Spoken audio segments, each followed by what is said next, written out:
नमस्कार दोस्तों, मैं मोहन वर्मा। दोस्तों, आज हम लोग सीटेट ईवीएस के क्लास में प्लांट्स और एनिमल के बारे में जानेंगे। दोस्तों, प्लांट और एनिमल की शुरुआत हम लोग छोटे से अंगों से शुरू करेंगे और धीरे धीरे आगे की ओर चलेंगे।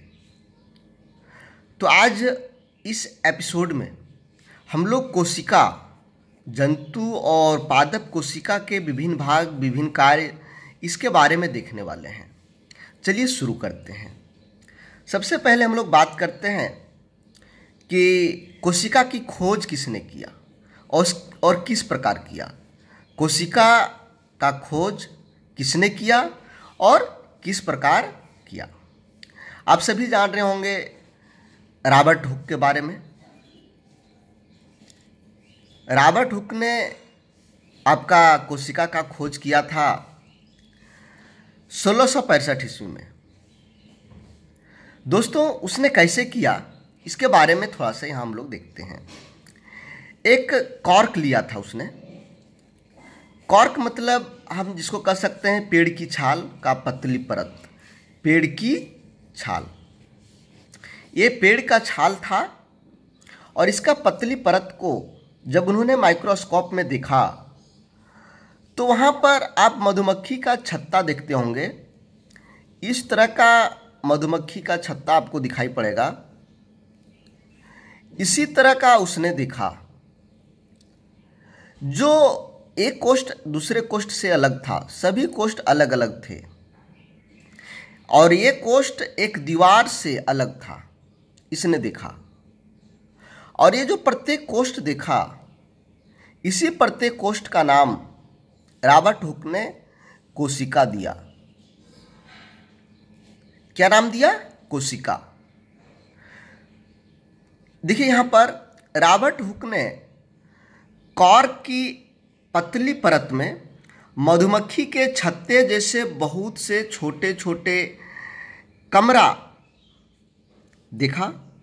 उन्होंने यह भी देखा कि एक कोष्ठ दूसरे कोष्ठ से एक दीवार यानी विभाजन पट्टी द्वारा अलग है। हुक ने प्रत्येक कोष्ठ का नाम कोशिका दिया। यह जो प्रत्येक कोष्ठ उन्होंने देखा, इसी का नाम कोशिका दिया। अब कॉर्क पेड़ का एक भाग होता है, छाल का, पेड़ के छाल का एक भाग होता है।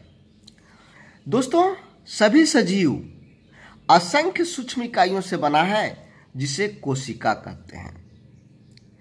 हम सभी जितने भी सजीव हैं, ये कोशिकाओं से बना होता है। किससे बना होता है? कोशिकाओं का। इसलिए कोशिका को रचनात्मक इकाई भी बोला जाता है। आगे इसके बारे में हम लोग और देखेंगे कि कोशिका को रचनात्मक इकाई बोला जाता है। हमारा शरीर का रचनात्मक इकाई, क्रियात्मक इकाई, दोनों का नाम कोशिका है। रचनात्मक क्यों? देखिए, मान लीजिए आप एक कल्पना करिए, ये घर, आपके घर की दीवार एक ईंट से दूसरा ईंट, दूसरा ईंट से तीसरा ईंट, इसके द्वारा बना हुआ है। ईंटों मेन इसमें आपका ईंट है। तो ये ईंट इस भवन का रचनात्मक इकाई हुआ। इसी तरह से हमारा जो सजीव है, हमारा जो शरीर है, सजीवों का शरीर है, यह भी कोशिकाओं से मिलकर बना है। कोशिकाओं से, ये कोशिका जब मिला, असंख्य कोशिकाएं, तो इसी से हमारा शरीर बना। इसलिए कोशिका को हमारा शरीर का रचनात्मक इकाई कहते हैं। सर्वप्रथम अंग्रेजी वैज्ञानिक रॉबर्ट हुक, जो 1635 से 1702 ने साधारण सूक्ष्मदर्शी की सहायता से बोतले के कार्क की एक पतली परत का अध्ययन किया और इन्होंने कोशिका का खोज किया। इस प्रकार कोशिका की खोज रॉबर्ट हुक ने 1665 ईस्वी में की। उन्होंने देखा कि कॉर्क पतली परत में मृत कोशिका भित्ति का अध्ययन किया था। दोस्तों, जो रॉबर्ट हुक ने कोशिका देखा, यह मृत जो इन्होंने कॉर्क लिया था, एक कॉर्क सजीव नहीं निर्जीव था। और ये इस तरह से जो इसने खोज किया, मृत कोशिका को देखा था, मृत कोशिका को, मरे हुए कोशिका को। लेकिन हम आगे देखेंगे कि सजीव यानी जीवित कोशिका को सबसे पहले किसने देखा था। देखिए, अंटॉन वान ल्यूनहॉक एक डच वैज्ञानिक था। इसने अपना जो स्वनिर्मित साधारण सूक्ष्मदर्शी था, इसके द्वारा शैवाल और प्रोटोजोआ में सर्वप्रथम जीवित कोशिका देखने का श्रेय अंटॉन वान ल्यूनहॉक को जाता है और मृत कोशिका की खोज रॉबर्ट हुक ने किया था। दोनों में अंतर है दोस्तों, यह है जीवित कोशिका और यह है मृत कोशिका। तो जीवित कोशिका के बारे में यदि बात हो तो ल्यूनहॉक की बात आप लोग करेंगे, और यदि मृत कोशिका की या केवल कोशिका की खोज किसने की तो रॉबर्ट हुक का नाम आएगा। लेकिन जीवित कोशिका की बात आ जाए, जीवित कोशिका उसमें जुड़ा रहेगा तो ल्यूनहॉक आ जाएगा। कोशिका का अंग्रेजी शब्द सेल है। सेल शब्द लैटिन भाषा के शब्द सेलुला से लिया गया, जिसका अर्थ एक छोटा कमरा है। कोशिका जो शब्द है, यह अंग्रेजी शब्द सेल से बना है, और यह जो सेल है लैटिन भाषा सेलुला से बना गया है। आगे चलिए, अब देखिए अभिरंजक की उपयोगिता। दोस्तों, जब माइक्रोस्कोप के ऊपर कोई भी सूक्ष्म चीज को रखा जाता है देखने के लिए, तो उसको एक घोल में डुबो देते हैं, जिससे जब हम माइक्रोस्कोप पर उसी को रखते हैं तो स्पष्ट दिखाई देने लगता है, अच्छे से दिखाई देता है। तो सूक्ष्मदर्शी द्वारा कोशिका की संरचना का अध्ययन करने के लिए कोशिका को उपयुक्त रंजक से अभिरंजित किया जाता है। यह जो घोल है, इसी का नाम रंजक है। इस रंजक से पहले अभिरंजित करते हैं, फिर इसको माइक्रोस्कोप में ले जाके रखते हैं और यहाँ पर हम लोग इसका अध्ययन करते हैं। विभिन्न प्रकार के ऊतकों, कोशिकाओं, कोशिका के विभिन्न अवयवों को अभिरंजित करने के लिए अनेक प्रकार के रासायनिक रंजक का प्रयोग किया जाता है। दोस्तों, अलग अलग छोटे छोटे जीवों को या छोटे छोटे वस्तुओं को या देखने के लिए अलग अलग तरह के रंजक का उपयोग किया जाता है। इसमें एक रंजक का नाम है सेफ्रिनिन। यह जो सेफ्रिनिन रंजक है, ये कोशिका को अभिरंजित करने में उपयोग किया जाता है। यानी कोशिका को माइक्रोस्कोप में देखने के पहले कोशिका को इस घोल में, इस रंजक में डुबोया जाता है। कोशिका को सबसे पहले अभिरंजित किया जाता है, किसमें? सेफ्रिनिन में। आगे देखिए, कोशिका सजीवों के शरीर की रचनात्मक और क्रियात्मक इकाई है, जो स्वतंत्र रूप से जीवन की क्रियाओं को चलाने की क्षमता रखती है।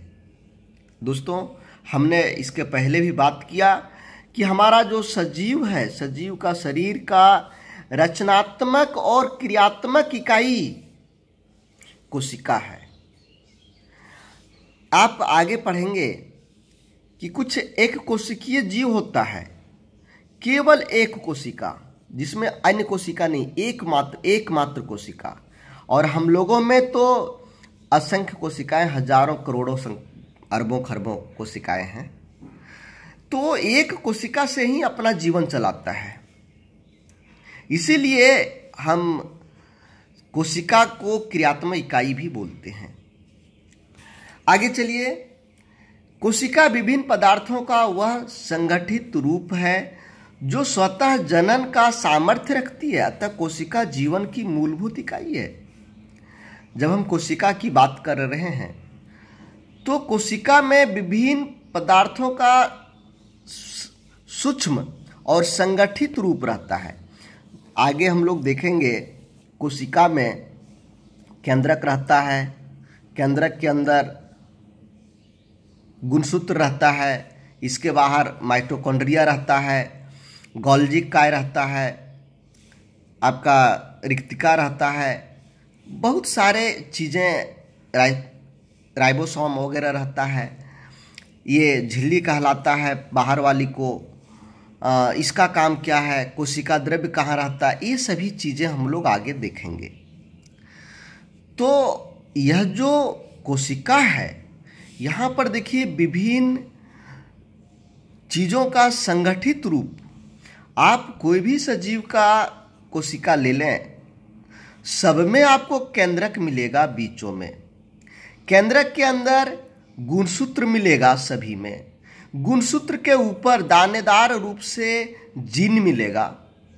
तो ये संगठित रूप है। जैसे एक दूसरा उदाहरण देखिए, कोई भी मानव आप ले लीजिए, आदमी, इसका एक संगठित रूप है कि मुंह के नीचे, नाक के नीचे ही मुंह होता है। किसी का आप देखें कि पीछे उसका नाक है, आगे मुंह है। तो इसी तरह से संगठित है, एक तरह का वो बदलता नहीं, उसी तरह से यहाँ संगठित रूप होता है। दोस्तों, यहाँ पर हम बात करने वाले हैं कि अभिरंजक, कौन सा अभिरंजक किसके लिए उपयोग होता है। यदि आपके पास शैवाल है और शैवाल को माइक्रोस्कोप में देखना चाहते हैं, तो इसके लिए आपको आयोडीन का घोल चाहिए। शैवाल को किससे अभिरंजित किया जाता है? आयोडीन घोल से। कवक को कॉटन ग्लू से, जीवाणु को ग्राम अभिरंजक से, केंद्रक को सेफ्रानिन से और कोशिका द्रव्य को ऑरेंज जी से। ये आपका अभिरंजित करने वाले अभिरंजक का नाम है, रंजक का नाम है। कोशिका कार्यों के विभिन्नता के कारण कोशिकाओं के आकार एवं आकृति में अंतर होता है, परंतु कुछ रचनात्मक एवं विशिष्ट गुण उन सभी में समान रहते हैं। दोस्तों, कोशिका का आकार और आकृति की हम बात करें तो विभिन्न प्रकार के कोशिकाओं का आकार और आकृति अंतर आपको मिलेगा। कोई कोशिका बड़ा तो कोई छोटा रहेगा। आकृति में कोई गोला, कोई लंबा, कोई छड़ के आकार का जैसा, कोई इस तरह का शाखा जैसा रहेगा। हम लोग आगे इसके बारे में देखने वाले हैं। जैसे देखिए, एक उदाहरण लीजिए, आप यहीं पर देखिए, यहाँ का हाथ का और इधर चमड़े के ऊपर का, दोनों का जब हम कोशिका का अध्ययन करेंगे तो यहाँ का बताइए, यहाँ का कोशिका जो होगा उसका आकार और आकृति क्या एक जैसा रहेगा? नहीं रहेगा, अलग रहेगा। और लेकिन जो रचनात्मक गुण है और विशिष्ट गुण जो है वह समान रहता है। जब भी हम कहीं का भी उसका रचना हम देखेंगे तो अंदर में आपको केंद्रक मिलेगा ही। आप चाहे जीव की कोशिका ले लीजिए, चाहे वह हथेली की कोशिका ले लीजिए, या फिर आपका पेट के अंदर का कोई भी भाग ले लीजिए, वहाँ का कोशिका ले लीजिए, लेकिन सभी कोशिका का बाहरी अंग कोशिका झिल्ली, अंदर में केंद्रक, इसके बाहर में माइटोकॉन्ड्रिया, ये सब सभी में समान रहता है। रचना सभी में एक जैसा रहता है, इसलिए इसको रचनात्मक रूप से समान कहते हैं। माइकोप्लाज्मा नामक जीवाणु की कोशिका का आकार सबसे छोटा होता है। एक माइकोप्लाज्मा एक जीवाणु है। इस जीवाणु की कोशिका सबसे छोटा होता है। इस जीवाणु का जो कोशिका का आकार है सबसे छोटा होता है। और सबसे बड़ी कोशिका शुतुरमुर्ग का अंडा का होता है। शुतुरमुर्ग के अंडा का, ध्यान देंगे, शुतुरमुर्ग नहीं लिखा हुआ है, शुतुरमुर्ग का अंडा। यदि हम केवल शुतुरमुर्ग कहते हैं तो ये, चूंकि CTET में सबसे उपयुक्त तो आपको आंसर लिखना होता है, सबसे उपयुक्त जो सबसे बेटर हो, तो शुतुरमुर्ग का अंडा, इसकी कोशिका सबसे बड़ी होती है, जिसकी लंबाई 170 mm और चौड़ाई 130 mm तक होती है। लंबाई आप देखेंगे उसका 170 mm आपको मिलेगा और चौड़ाई 130 mm तक मिलेगा। दोस्तों, अभी रेलवे का बहुत बड़ा वैकेंसी निकला है। यदि आपका लक्ष्य रेलवे में सफलता प्राप्त करना है तो मैं इसकी तैयारी करवा रहा हूं। इसके लिए आप सर्च करेंगे RRB NTPC मोहन वर्मा या फिर जॉब पॉइंट मोहन वर्मा। ये मेरा नया चैनल है। इस चैनल पर आपकी रेलवे की तैयारी हो रही है। यहाँ पर आप जाकर अपनी बेहतरीन तैयारी कर सकते हैं। तो यदि आप रेलवे आपका लक्ष्य है, रेलवे के जो विभिन्न पद हैं उसका आपका लक्ष्य है, तो आपका सॉल्यूशन, आपकी समस्या का समाधान मेरे पास है। आप RRB NTPC मोहन वर्मा लिख के सर्च कर सकते हैं या फिर जॉब पॉइंट मोहन वर्मा लिख करके सर्च कर सकते हैं। आपके पास मेरा ये जो है दूसरा चैनल का लिंक वो आ जाएगा या निकल जाएगा। चलिए, कोशिका अनेक आकृति जैसे गोलाकार, चौकोर, बहुभुजाकार, अंडाकार या नियमित आकार के होते हैं। दोस्तों, कोशिका की आकृति की हम यदि बात करें तो कुछ कोशिकाएं गोलाकार भी होता है, कुछ कोशिका चौकोर होता है, कुछ कोशिका बहुभुजा, कुछ कोशिका अंडाकार होता है और कुछ तो अनियमित। तो इस तरह से कोशिका की आकृति होती है गोलाकार, चौकोर, बहुभुजाकार, अंडाकार, अनियमित। जिनकी एक कोशिका होती है, बहुत सारे सजीवों में एक कोशिका पाया जाता है जिसे हम एक कोशिकीय जीव कहते हैं। और एक कोशिकीय जीव का उदाहरण अमीबा होता है। अमीबा के कोशिका का आकार अनियमित है। आप किसी भी तरह से इसको बना दें और बीच में केंद्रक दे दें, आपका अमीबा बन गया। तो ये अमीबा है। अमीबा एक कोशिका की होती है, इसीलिए हम इसको एक कोशिकीय जीव कहते हैं। मनुष्य का शरीर तथा दूसरे जंतु जैसे हाथी या लंबे पौधे कई अरबों खरबों कोशिकाओं से मिलकर बने होते हैं। ये कोशिकाएं विभिन्न प्रकार, आकार एवं आकृति की होती है। दोस्तों, हम लोग आगे के वीडियो में कोशिका की संरचना को देखेंगे। कोशिका की संरचना को देखेंगे और फिर इस पर आधारित आपका MCQ बनेगा। जिस तरह का क्वेश्चन आपको CTET के एग्जाम में पूछा जाता है। तो सबसे पहले अवधारणा हम लोग सीख लें, इसका बारे में जो मुख्य बातें हैं नोट्स को समझ लें।